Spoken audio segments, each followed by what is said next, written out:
Hello, everyone, and welcome to our LEMD educational series.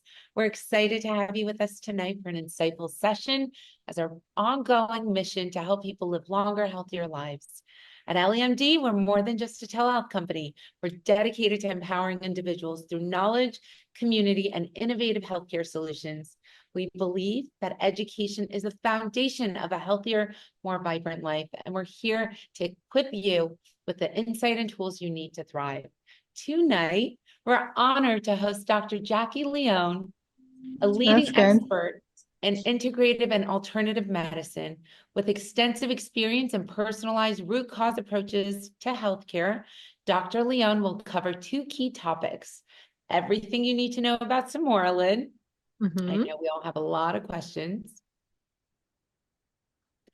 And as well as optimizing our microbiome. I think you guys heard she just came back from a retreat in Thailand, so she knows all about the microbiome and how to reset it, and she's going to talk to you guys all about that. So I'm excited to get started. Dr. Leone, it's so good to have you here. Hello, hello. Thank you for being here. Thank you for having me. I missed you so much. I'm familiar with you. It's a new group here, and I'm just excited to help however I can, answer any and all questions, and get everybody as excited about Smorelin and peptides as I am. You can hear Uh, the rain in the background, so I apologize if there's any inconsistencies with Wi-Fi, but I'm pretty sure we should be good to go. Yeah, no, so far, so good. So no Okay, issue great. here, but well, I know you very well, but I don't think our viewers and our listeners know you as well as I do. So why don't you start by sharing a little information about yourself and tell us how you became a naturopath doctor? What do naturopath doctors do? Just share with us a little bit about yourself. Of course, I would love to. So I was in university and college. I had finished my gen eds. I was about 19, 20, and I kind of didn't know what I wanted to do when I grew up. I didn't know my major. So I took a year off to work, and I happened to get a job at an alternative medical clinic where people would go. I was front desk and office management, where standard medical care wasn't helping them. They were on multiple medications and then side effects and medications to help those side effects. And they were kind of desperate. And they came to our clinic, and I worked for multiple acupuncturists, herbalists. They utilized supplements, mind body medicine, had a psychologist on staff. And long story short, through working there and seeing the outcome with their patients, and then also receiving the care myself, being kind of an anxious, overwhelmed young teen figuring things out, I just noticed such a profound change in myself. And it just kind of clicked. I have to do this for a living. And so I just started digging. What can I do that is maybe a step above in the sense of being able to do lab work, alternative health? Because back then, naturopaths were only licensed in 7 states in the United States. And there was only 2 schools emerging, a third school to be able to, medical schools to be able to get them licensed and so educated and licensed. And so it was really rare, and I didn't even know it existed. I had never heard of it before, but I did want to do medicine and lab work and be able to prescribe if and when needed. But I wanted more tools in my toolbox, herbs and supplements and acupuncture and things that I had seen work right in front of my eyes and experienced in my own body. And I was just so excited. There has to be this middle ground, not conventional medicine, but not all alternative medicine, where the two shall meet. And after doing some digging, I found naturopathic medicine. And, you know, I was kind of confused. Is this like, am I a real doctor? And 4 years of medical school, board exams, licensure, residency. It was the full gambit of everything that I was looking for. And so that fall, I signed back up. I finished my undergrad in psychology, specifically child development and family dynamics. And then I went into medical school, and the rest is history. So it's a 4 year medical degree. We get a lot of training more on biochemistry and on the nutrition side of things, how to utilize food, minerals, herbs, and the constituents and naturally occurring products to be able to biohack, if you will, our own biology, whether that's turning the volume up on a certain pathway that might be weak or deficient, or not making enough of something, or turning the volume down on a pathway that's making too much of something too quickly, right? And causing damage and disease. So What I really love about it is I have similar tools. I kind of overlap with a standard MD or DO in the sense of labs and imaging and pharmaceuticals and surgical, recommendations and things like that. But because I'm geared more toward primary care, preventative health, chronic illness, I have a lot of my tools geared toward long-term care, longevity, helping get in front of things before they happen. And then when they do happen, how can we manage and control them without having to just focus on side effects and things like that? Mm. So, which medications tend to do, by and large, not all. But anyway, the mix of the two, I've been so sincerely happy just watching my patients conceive when they had tried IVF and all of these things for years, watching chronic illness turn completely around, type 2 diabetes, pre-diabetes, learning that Hashimoto's and thyroid issues, if you just work on diet and lifestyle, believe it or not, a lot of the issues tend to resolve themselves. And it's funny because people think it's akin to magic or something when it's genuinely just learning biology and how to manipulate it for good, and how to master those tools. So that's about naturopathic medicine and how I found it. And I just kind of hit the ground running. I'm going on my 12th year of practicing this year, which is exciting. And I just love sharing as much information as I can to help as many people as I can through this medicine because it really is emerging. And now, fast forward, 27, almost 28 states are now licensed, and the rest are going to legislation.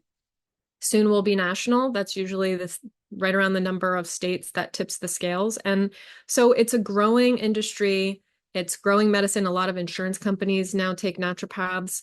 And so I'm just really excited to be a part of the movement. Let's dive in for people who are not familiar with peptides and peptide therapies. Talk to us about this middle ground. So there's like pharmaceutical grade products, there's nutraceutical grade products, and then you have this gray market in the middle, right? Which are peptides and peptide therapy. It's the middle ground, right? Tell us what are peptides, and then we could dive into Sermorelin. And for people who are on this call right now, I want you guys to stay until the very end because we have a surprise for all of you, so you don't want to miss it. You want to stay until the end, but share with us a little about peptides. What are they? And how do Absolutely. they work in the body? Okay, great. So just for context, I think it's really helpful to know some super basic things just so we're kind of all on the same page and I don't start throwing some vernacular out there that, is not going to stick. So we all know there's three macronutrients. Carbohydrates is like the gas to the car. It's the fuel. Then we have proteins or the building blocks, amino acids. Those are structural.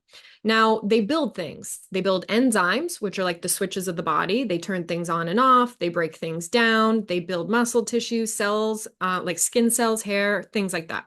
So they build stuff. And then you have fat. That's the third macronutrient. And that can be both fuel for those of you who are on keto diet, perhaps. They can be used for energy, but they can also build things as well, like sex hormones are derived from fat and cholesterol.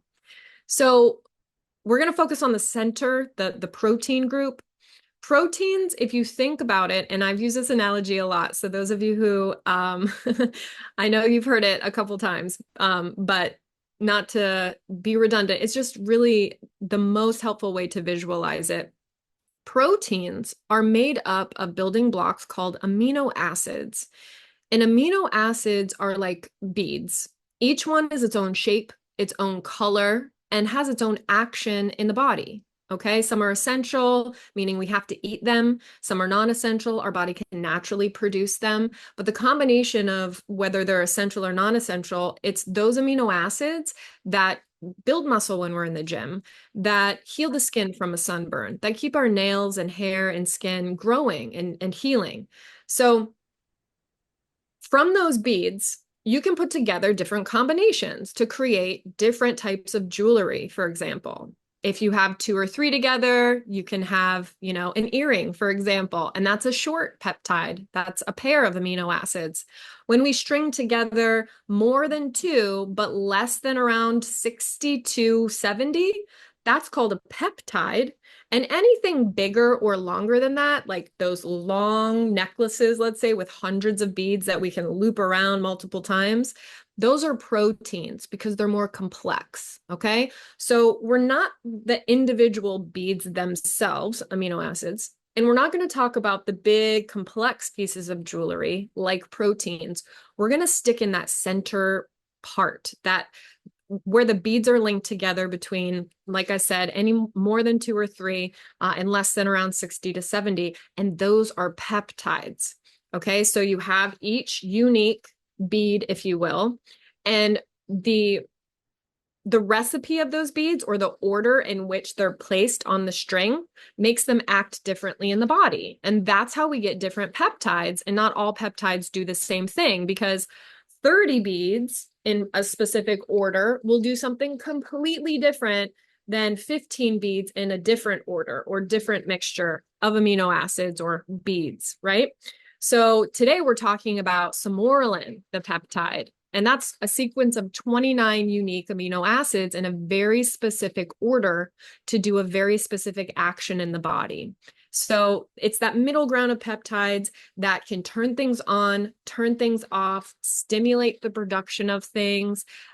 They can grow things. They can stop things from happening, right? Like we know, some of us here know peptides, like semaglutide or tirzepatide, that stop the appetite, suppress the appetite, right? Or slow gastric emptying. So that's a peptide that acts to slow and or turn things off.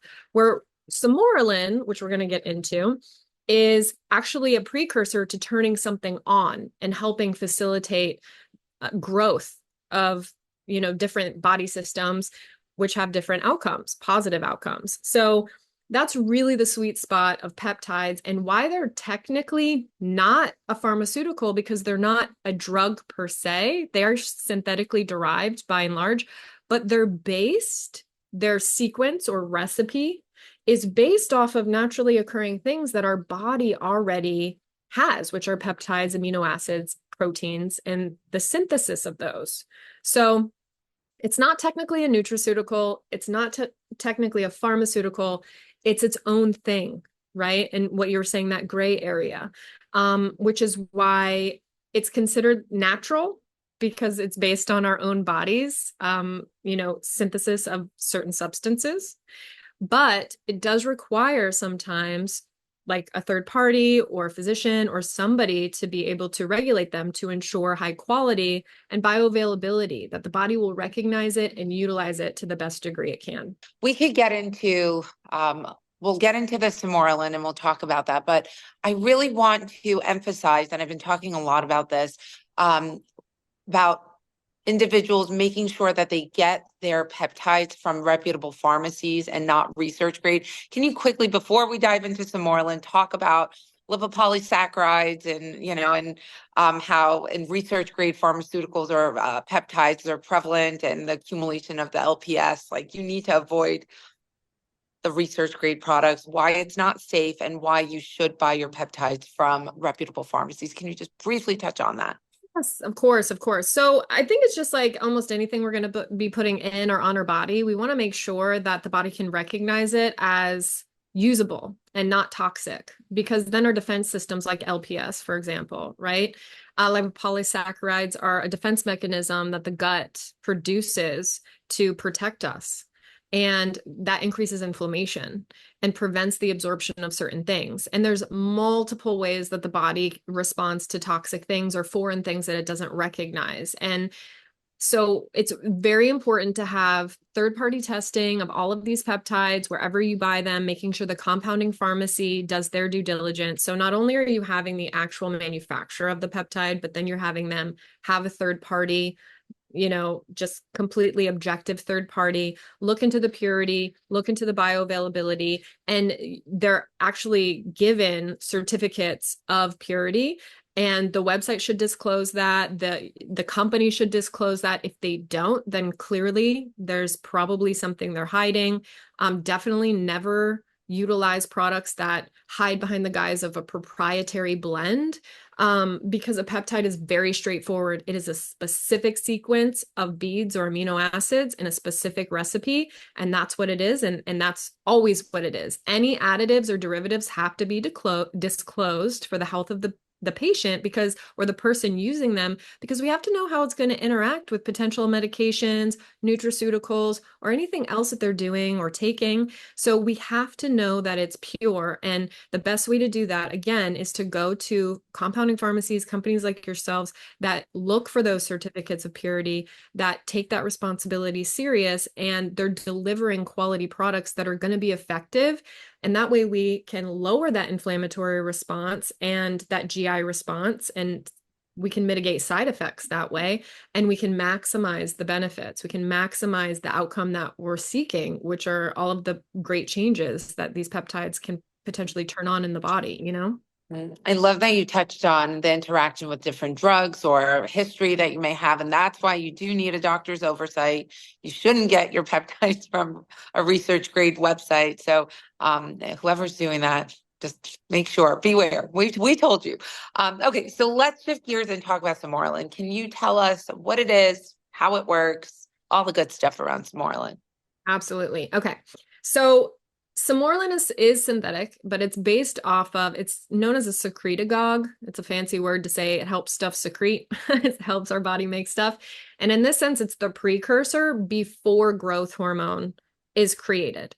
So in the world of bodybuilding and athletics, that's really where peptides originated. For those of you who follow sports or anything like that, if you've known one of your favorite athletes to get injured and then they're back on the field or on the court within weeks, when it would take a normal person months to heal from something like that, chances are they're getting some sort of peptide therapy or platelet therapy or something along those lines, because it's stimulating the release of things that need to rebuild those tissues that were broken down in that injury. And so now they're available to the public again under the guise and protection of physicians, of course, monitoring.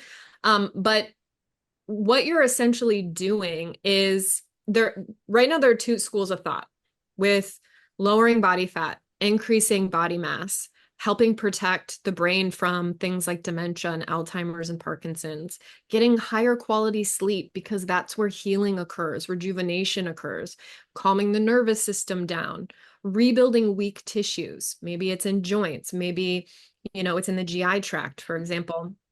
You can either inject growth hormone directly, but then it's not regulated. You're kind of saturating the body regardless of if you're low, high, or medium. You're just kind of guessing. And too much growth hormone, unfortunately, it makes everything grow, even tumor cells. And so if you haven't gotten, scanned, or you're not monitoring certain things like that, if there's something in the body you don't want to grow and you just saturate the body with growth hormone directly, it's a dual-edged sword, because yes, you can get hypertrophy and muscles and lower fat and all these things and look great and maybe feel a little bit better, but we don't know what's happening under the surface when it's just the growth hormone being delivered directly. With Sermorelin peptide, what it's actually doing is triggering the release of your own body's growth hormone. So you're not injecting growth hormone, you're injecting the thing that stimulates the release of your unique growth hormone, and in ratios that are specific to your body and your body's needs. So if you are taking Sermorelin, and let's say you had a body injury, I've seen patients do it for like back injuries, for example, or to grow muscles and get leaner. And then you're going to the gym and you're working out. Your growth hormone is going to be utilized for muscle mass. Your growth hormone, if it's injected in the area of an injury, is going to create what's called angiogenesis, or new blood flow, new cartilage, new tissue to that joint to repair that joint, right? So it's going to stimulate it in a manageable amount that's going to diminish the possibility to a great degree of negative side effects, because we're not just feeding any and every cell. Now, to some degree, right, there's always potential chances. That's why you want to be monitored by a physician. You want physician to support to check in on those things if you are experiencing side effects. But it tends to be a lot safer and can, again, just mitigate negative side effects, because you're not just fire hosing the body with a synthetic growth hormone. You're turning on your own body's natural growth hormone that's bioavailable to you, that's recognizable by your biology. And so it tends to just make more progress in a smoother way with less side effects and negative aspects that are associated to that growth hormone. So unfortunately, with bodybuilders and athletes and things who have been doing this for years and years, um, they were the essential guinea pigs, so they were getting stronger and faster, but then long term, we were seeing issues. That's why we're introducing peptides because they're safer. And that's why now they're available to the general public, again, under the guise of a licensed physician to monitor because there are always safety issues. But by and large, it's proved over time, Sermorelin is just, as a peptide, is much safer than giving growth hormone directly. Mm. Thank you for touching on that. So it's like the Sermorelins personalized, and on top of that, your body takes that compound and personalizes it for its use and its own needs too. So very interesting. Thank you for touching on that. Can you share with us who can benefit from Sermorelin?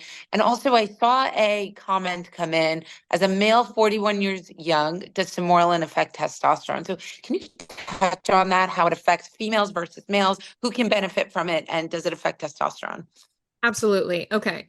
And so basically with Sermorelin, the people who would benefit is, are you having, I'm just writing these all down so I have notes. Are you having issues with sleep? Do you have strength issues? As we age, our muscles tend to atrophy, right?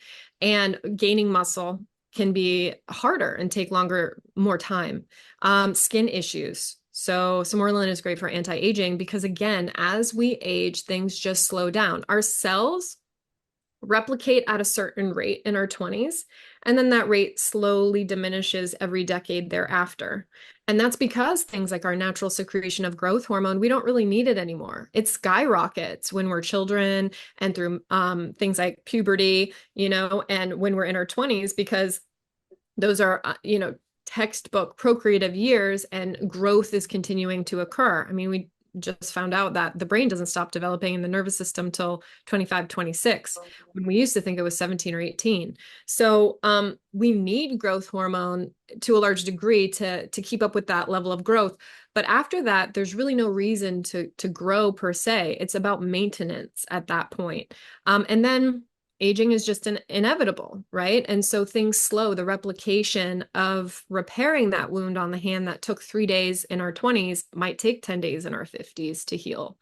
And so if you notice wound healing taking longer, if you notice brittle nails or hair, if you have issues around sleep or, GI problems that are kind of lingering, you're not bouncing back from things as quickly as you used to, these are all great indicators that Sermorelin can really help you, especially women as we age, during perimenopause and menopause. Osteoporosis is a real thing, and Sermorelin can help with bone growth and maintain bone density. Again, a number one driver and preventer of developing cancer later on is, believe it or not, maintaining a certain muscle mass. And to help support that process, Sermorelin is fantastic in, because the growth hormone that your body is going to release is going to help with muscle growth, ligament, tendon. All of these things are going to have better integrity. And so slip and falls are less likely. So essentially just anything that is slowing down substantially, and any ache and pain that just won't go away, anything that's lingering, taking too long, these are all great indicators that Sermorelin can help you. And in some people, outside of the physical alone, just physical, other side effects of andropause and menopause, like low libido, genital malfunction in some, ED in men, maybe it's vaginal atrophy in women. These things are benefited by Sermorelin because it will help keep those tissues more elastic, more functioning better and communicating better. And then also mental health, because it's great neuroprotector, Sermorelin. And so the growth hormone of neurons in the brain, keeping memory, keeping gray matter, white matter developing, neuroplasticity, which is like the growth of different pathways in the brain, being able to remember things. So if you're becoming forgetful, or as you age and go through these hormonal changes, you're experiencing things like anxiety or depression, Sermorelin has been shown to help maintain the production of those things and help the neurons communicate better, protecting them from potential long-term degradation, and things that are just related to natural changes. People don't have to suffer like they used to and just chalk it up to, oh, it's nature. It just happens as we age. Yes, but we can now better control the volume and the degree to which that happens. Mm. Can you touch on the effects of Sermorelin on testosterone? And also, would it benefit men versus women more, or does it just affect both populations equally? Can you touch on that a little bit? Yeah. So Sermorelin is going to work with different, because of the way that it stimulates the growth hormone, it's not going to necessarily help increase substantially the release of testosterone, but it will help the testes function better, the prostate function better, which that's where it's produced, right? And it will make you use your own testosterone more efficiently. So, like, let's say you're going back to the gym after not going, or you are in the gym, but you're still noticing you're not making gains as much. Instead of injecting testosterone, the sex hormone for men, which can help facilitate growth hormone or put on mass, but then you get those negative side effects like mood destabilization, frustration, annoyance, insomnia, aggression, you get acne, you can lose your hair because, believe it or not, too much testosterone is what is linked to male pattern baldness. So a great way to bypass those negative side effects of what we would traditionally just take T or testosterone in a certain age group. Now you can take Sermorelin, and the body's natural pathways will be stimulated 1 to 2 steps before testosterone itself. So if you remember me just talking about fire hosing the body with growth hormone versus stimulating its own natural release, it can be the same for sex hormones, and testosterone is no different. So instead of fire hosing the body with testosterone to try and, yeah, get muscle maintenance or gain, but then making yourself vulnerable to all of these potential side effects, if you just give your body the Sermorelin, it'll know what to do with that growth hormone to help support the genitals and the production of sufficient testosterone, help with muscle hypertrophy, but avoid all of the mood destabilizing things, the potential for insomnia, the potential for skin breakouts, baldness. You won't see that. You'll probably see the opposite. Actually, you'll sleep better. You'll have better mood. You'll have better hair growth and better skin quality, believe it or not. So you're not going to notice as quickly as testosterone. I mean, within like hours of an injection of testosterone, men just like the virility kind of comes back. It's like almost like a version of the Hulk or something. Sermorelin is slow and steady. It's going to take 2, 3, 4 weeks. But again, you're lowering the potential side effects and exchanging for longer term benefits, because also testosterone, just like injecting any hormone, if God forbid there is, testicular cancer or hypertrophy of the prostate, these all respond to testosterone. So by giving yourself testosterone, you could be doing yourself a disservice and not really even know. Where Sermorelin, by and large, you can bypass those things to a large degree. It's not perfect. There's always, always, always, regardless of if it's a pharmaceutical, nutraceutical, or peptide, there's always a chance. But in medicine, what we want to do is maximize benefits and minimize negative consequences. And peptides are just a safer avenue to be able to do that, as long as we can be a little bit more patient. So on that, how long should an individual who's considering Sermorelin consider taking it for, and should you cycle on and off with Sermorelin? So with any peptide, I highly recommend cycling, just because you don't want your body to get desensitized to the dose. And also the reset is just going to be helpful. But Sermorelin is cool because it's one of those things you can take longer than some peptides. Like there are some peptides I wouldn't take longer than 6 to 8 week cycles, but Sermorelin is you can take for 6 months, get to a certain place. I would definitely recommend doing 1 to 3 months of kind of a washout reset, give your body that break, because if you don't need that much growth hormone, like I said, we don't want to feed negative cells. We don't want the consequences to have potential to exist. And so by cycling on and off, we're giving our body a chance to adapt and become resilient in that regard versus, the body gets reliant on things, right? So it can forget how to produce certain substances or certain pathways might not function. Now, if you have to be on a medication long term because of a genetic issue or something outside of your control to a great degree, obviously you need it, right? If you're type 1 diabetic and you just don't make insulin, you have to inject it every time. But when it comes to peptides, we don't need a constant stream of growth hormone. Maybe we do for a few months to get us out of the weeds of, health issues, menopause, andropause. We want to get our muscle tone back. But after a certain period of time, we just don't need it. And so cycling on and off is much more responsible and helping maintain biological balance than just taking it every day for years at a time. So we have a lot of individuals as part of our organization that take GLP-1s. We have a lot of customers on GLP-1 medications. And one of the side effects of taking GLP-1s, as you know, is muscle atrophy or any sort of weight loss program, period, for individuals who are taking GLP-1s for weight loss. Now, will Sermorelin help with retaining muscle mass for individuals who are on GLP-1 medications? Yes, absolutely. And the important thing to remember about these, though, everyone, is you have to be using the muscle, right?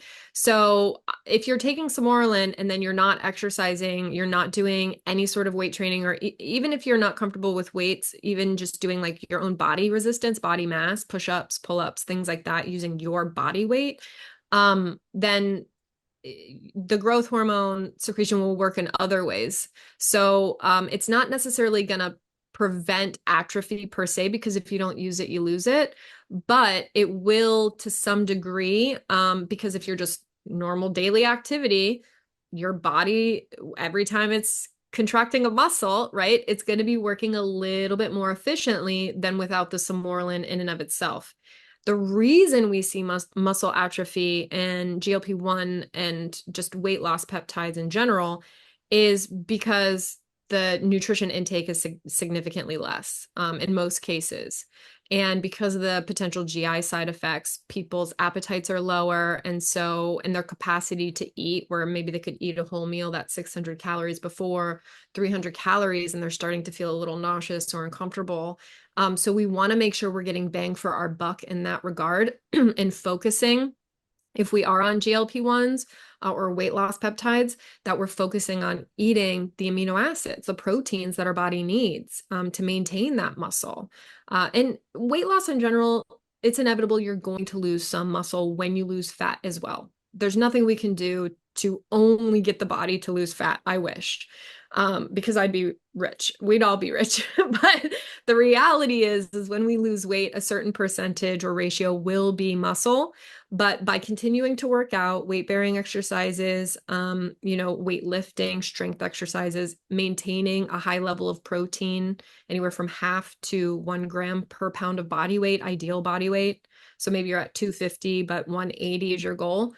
Eating anywhere from 90 to 180 grams a day when possible is really going to help make sure that the majority of the weight loss is focused on fat and not as much on muscle. So Sermorelin can protect it to a certain degree, but we also have to maintain it with lifestyle stuff through diet and exercise. Those are always going to be important. And I know one of the other benefits I've read about Sermorelin is its ability to help you lose fat, right? Absolutely. Yeah. So for someone who has 5 to 10 pounds to lose and doesn't want to go on GLP-1s or doesn't qualify for GLP-1s, would Sermorelin be a better alternative? And how does it help with fat loss? Absolutely. So Sermorelin works in the body by helping the body just be more productive metabolically with what's called lipolysis, or the breakdown or lysis of lipids, which are fat cells, right? So white fat is really hard to lose. Brown fat is a lot easier to lose. And so the transitioning white fat or stored fat into brown fat or energy fat ready to use, Sermorelin's really productive at. It's really efficient at that. And so what it's helping the body do is turn on the volume or the rate of lipolysis. But what's really cool at the same time is it's preventing the body from storing excess calories as fat. And so the likelihood is that you're going to utilize it. And if you don't, it's going to maintain it in that middle ground brown fat ready to use next time. And so if you're trying to change your body composition, let's say, maybe your weight, like you said, it's 5 to 10 pounds, or you're indifferent to the scale. You just want your clothes to fit better, or you want more muscle mass and less body fat. You want to tighten and tone, but it's not really about obesity per se. Sermorelin is great for that because when you do work out, when you do go to the gym or you do, cardio exercises, it's going to increase that metabolic rate, the likelihood of putting on that muscle that much faster. And so where, maybe it would take 3 months for your body composition to change in the right direction, it could take as little as 6 weeks for some people who are diligent about, diet and exercise and things like that. It will work passively if nothing else changes to some degree, but you're just going to notice such a faster rate of change if you work on the diet and lifestyle side of things as well. Mm. Now this sounds too good to be true. I'm like, I'm excited. I'm like, I want to get on some more. Well, I have, and we'll talk about that. But like everything that's too good to be true, there's side effects to things. So can you touch on the side effects of Sermorelin? And also, I mean, as you talk about side effects, will it stop the natural production of human growth hormone? A lot of people are concerned about that. So can you touch on both if you're on the medication for long-term use? So I medically would never recommend it longer than 6 months. You've maxed out the benefits. You just have. Your body needs to learn how to make its own growth hormone. We've stimulated the growth hormone secretion. We don't want to overstimulate things like the pituitary or the thyroid. So there is a small chance, anywhere from 3 to 6%, most studies are showing, of developing something like hypothyroid, which is slowing of metabolism, which is what we don't want. And so people who already have signs of hypothyroid, Hashimoto's, thyroid disease in general, definitely make sure. I mean, it's been shown to not aggravate that at all in a lot of people, but again, there is a small chance. So that's why you want to monitor with your physician. So definitely be aware of that potential. I'm sure you've already discussed with your team the potential for like thyroid cancer with GLP-1s. It's rare, and only animal studies in that regard has really shown proof. It just hasn't been on the market long enough for human studies to know for sure. So there is a chance, because think about it, everyone. The thyroid is the gland of metabolism.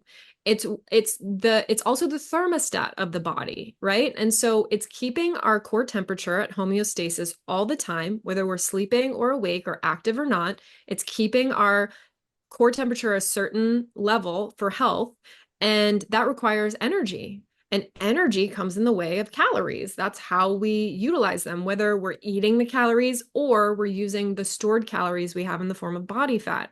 So the thyroid and the pituitary have a very intimate relationship, and growth hormone is produced in the pituitary, as is thyroid stimulating hormone, or the precursor to thyroid stimulating hormone, which again manages our metabolism, or how efficient we are at using calories, right? At using energy. So when it's slowed down, we're not using energy very efficiently, and things slow down. Our digestion, we become constipated, our hair thins, or our skin isn't healing as quickly, right? So we need to be really aware of people that have a predisposition for thyroid stuff. So be careful there. But again, some people, I've had patients with minimal hypothyroid and they respond great. So I do just want to put that out there, obviously. There's not enough studies on things like pregnancy and lactation either. You just don't want to mess with pregnancy. I mean, that's its own miracle. And if you stimulate growth hormone during a pregnancy, you don't know how that baby could be too large for the birth canal. There could be complications during delivery. You really don't want to mess with the body's natural ability to produce breast milk. Again, in some cases, it might, like outlier cases, but I just would not mess with it in pregnancy and lactation. You also want to be careful. And I mentioned this before, and I don't want to like throw this around willy-nilly, because the C word is a serious thing, right? Cancer, it's a big deal. 1 in 4 to 5 people will be afflicted with some level of cancer, whether it's benign or malignant, in their lifetime now. It's one of the more common things that are occurring. And cancer in and of itself is just the aggregate or adding up of mutated cells. A cell got damaged somehow from lifestyle, nutrition, genetics, and it tried to replicate itself, it tried to replace itself. And that replication was mutated as well. And that tried to heal and replicate itself, and that was mutated. And before you know it, you get what's called proliferation or overgrowth of these mutated cells. And that's cancer. So just like anything else in the body, right? If we're giving a peptide that's going to stimulate the growth of things, it's going to, in some cases, stimulate the growth of mutated cells. So that's, again, why it's really important to do it under the guise of a physician. If you have a history of any type of cancer, it might be contraindicated for you. Although benign cancer, having biopsies, like, how some people can get actinic keratosis and get it removed, or from the skin, or anything that's benign and they have whatever that is removed, chances are the likelihood is it's safe. But again, you have to talk to your physician. You have to maintain your case management. But anybody else who's ever had anything malignant or systemic where it's like all over, like a lymphoma or something, or leukemia, you really probably want to prevent and avoid anything that's going to stimulate the growth of those potential cells. And we all have mutated cells. That's just the nature of biology, everyone. So it's not anything to be kind of scared of. You can't control it 100%. There's pollution in the air. We're putting things on our skin and in our body every day, drinking, smoking, just petroleum in general, products, like it's constantly happening. But what we want to do is try and protect the body the best we can by mitigating our exposure to that and maximizing protection methods. And so, in my professional opinion, just steer clear if you have a history of serious cancer. But otherwise, like I said, in 95 plus cases of people on Sermorelin, you're safe and you can diminish potential for side effects. But we always have to be careful and sensitive to those outliers, right? Because that kind of impact is so serious and everybody deserves high quality health. So please always see a physician. I can't stress that enough, and be monitored. And any negative side effects you're experiencing whatsoever, GI discomfort, headaches, aches and pains, just anything at all, please, please, please disclose to your physician as soon as possible so you can get checked out. And your personal healthcare physician, right? Because they have your entire history versus the doctors that we have. So always consult your personal physician, your doctor, nurse practitioner, whoever it may be. But let's go back to all the benefits. Let's go back and talk about, so it has anti-inflammatory benefits, neuroprotective benefits. It helps with muscle, helping you build muscle, with fat loss. That all sounds great. What I didn't like about Sermorelin was its commitment. You have to inject yourself on a nightly basis, right? It's 5 days on, 2 days off, 5 days, and it helps with sleep. I mean, there's so many great benefits. I love, love, love Sermorelin. And I wanted to save this for the very end, but I have another surprise. So what I didn't like were the injections. It was like between the GLP-1s once a week and then the Sermorelin injections nightly. It was the injection overload. So guys, this is a surprise we're going to drop. Jacquie and I were like, when should we announce it? We are launching before the end of the call. The Sermorelin sublingual drops will be launched. So you guys could look for that. And maybe, Jacquie, with that said, maybe you could go over the protocol associated with Sermorelin sublingual drops, because now it's easier. It's you just put it under your tongue, and so maybe talk to us a little bit about Of course. I would love to. So sublingual, like you said, especially because I have some people in my life who are on peptides now, and they are a little needle averse. Especially like you said, if you're taking the GLP-1s every week, it can be a lot. And so the benefit of under the tongue is we have a rich capillary bed under the tongue for sublingual, underlingual tongue, right? That's what that means. So by allowing it to absorb under the tongue, you're bypassing your primary digestion, having to go through the stomach and the small intestines and all these things to take action. And it's actually absorbing directly into the bloodstream via that capillary bed. It's a really rich capillary bed. So every protocol is slightly different, to be honest with you. It looks like for us, we're doing the 1 milligram tablets, and you're going to break them in half and take half every night. And I actually, when you sent it to me, I'm not going to lie, the price point was like, wow, that's incredible. It's such a great deal to me. But yeah, so 5 days on, 2 days off, because again, you want to give your body a break for those 2 days to give it a chance to kind of adapt, find its middle ground. And then you're going to do 5 days on and 2 days off again. Anywhere from 90 days, I believe you get an additional refill to get to that 6 months. And that 6 months is you've really reached your max capacity for benefit, maybe taking a short break and then getting back on. So the sublingual is great because you could take it anywhere. You can travel. You don't have to worry about a refrigerator. You don't have to worry about, like, because I just traveled, it's fresh on my brain, but traveling with needles, not all customs will let you. And so it's so easy. It is less painful and people are more compliant with something like a sublingual. So I'm excited that you're offering it. I'm actually really excited. So yeah, the 500 is akin to the 500 injection. So you're in either case, whether it's going into the bloodstream, well, I mean, I do it in the adipose of the stomach. So whether it's going into the bloodstream that way or the capillary bed, either way, it's directly delivered. You're going to notice the benefits in the first probably 1 to 3 weeks. That's when you're going to sleep better. You're going to have better energy.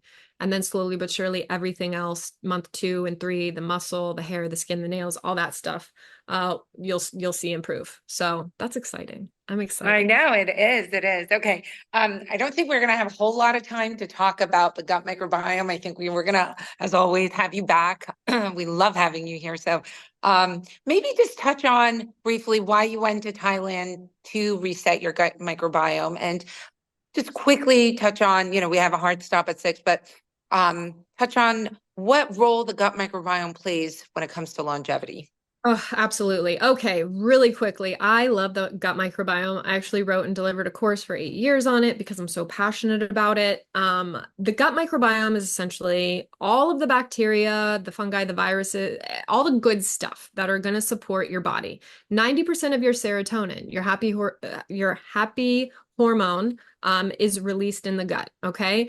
Your immune system, immune cells, MK killer cells that engulf bacteria and viruses that are bad. Not all bacteria and viruses are bad. Some are good. They're called commensal or beneficial. But some, staph, strep, they make us sick.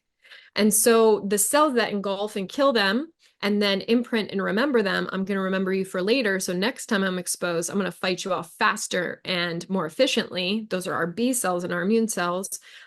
They're all produced by the microbiome. The microbiome also helps release things like leptin and ghrelin, I'm really hungry, feed me, or I'm full, please stop.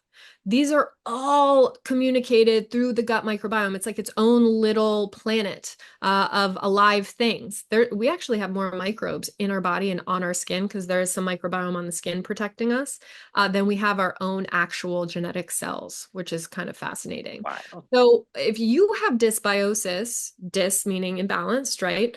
Biosis, biotic. If you have an imbalance of your own biotics in your gut, if you are bloated after every meal, if you're exhausted after every meal, you get headaches, you have mental, emotional issues, like your mood is just so imbalanced, you can't sleep because serotonin turns into melatonin, our sleep hormone. Or your weight, you're just constantly craving sugar. Candida is a yeast. It is a bad microbiome bug. We need a little bit, but when we get too much, we crave sugar like crazy. And when we don't give that sugar to that yeast, it's going to crave it and crave it and crave it as it's dying off. So if you're like, I know I don't want to eat sugar. I feel so compelled. It's like, I have to have it. You could have candida overgrowth or dysbiosis in your microbiome. So the microbiome for weight maintenance, mental, emotional health, physical health, immune protection, it keeps the bad guys out from being absorbed into the gut lining and into the master circulation of the body. They fight inflammatory cytokines, which when they get in the blood, they can cause depression in the brain. By and large, it's our biggest defense system and our best friend, biologically speaking, in terms of an organism that isn't our own eukaryotic or like genetically similar cell. So Sermorelin and peptides in general don't necessarily address microbiome like probiotics or eating fermented foods do. But what it does is create a beneficial environment, a better healed gut, a better functioning gut so that your microbiome can proliferate, be healthy, be abundant, and treat you well, maintain your weight, mental and emotional balance, sleep. All of these things are so, so important. So if you're having problems in any of those areas, I would definitely get your microbiome checked out. Oh, I love that. Well, thank you. Thank you for touching on the gut microbiome. I think it's a topic that we'll have an entire series on that. We'll bring you back so you could talk about gut microbiome. But this is really exciting. Thank you for all of the information you shared on Sermorelin. I was going through the comments and gosh, everyone's like, Dr. J, we need you back. And yes, it's going to be available in all 50 states, the Sermorelin tablet. So you'll see it. You should see it. Hey, Hansel, I hope you have it live. You guys should see it live, the sublingual tablets. It should be online. But thank you so much, Dr. Leone. As always, we love having you here. We can't wait to have you back. We got to do a deep dive on the gut microbiome. We didn't even get to the questions. There's tons of them. So Aw. I would yeah. love to. Yes, I'll come back. I'll answer any and all questions. We can talk about whatever everyone wants to. I definitely want to be a support. I love that you've started this. I'm so passionate in helping you. You are an incredible gift to the world of health. And it's just always so fun to work with you. I know. Likewise, I feel the same. Thank you for educating our community. This is just as important as the products and services we offer. I think education is huge. It's one of our core pillars. So thank you for coming on and sharing everything that you know and your knowledge of over the past years and years and years. Thank you, thank you, thank you for having us join you tonight. Thank you, everyone, for being here, and we Thanks, can't wait to see everyone. you soon. Have a See you great soon, night, everyone. everyone.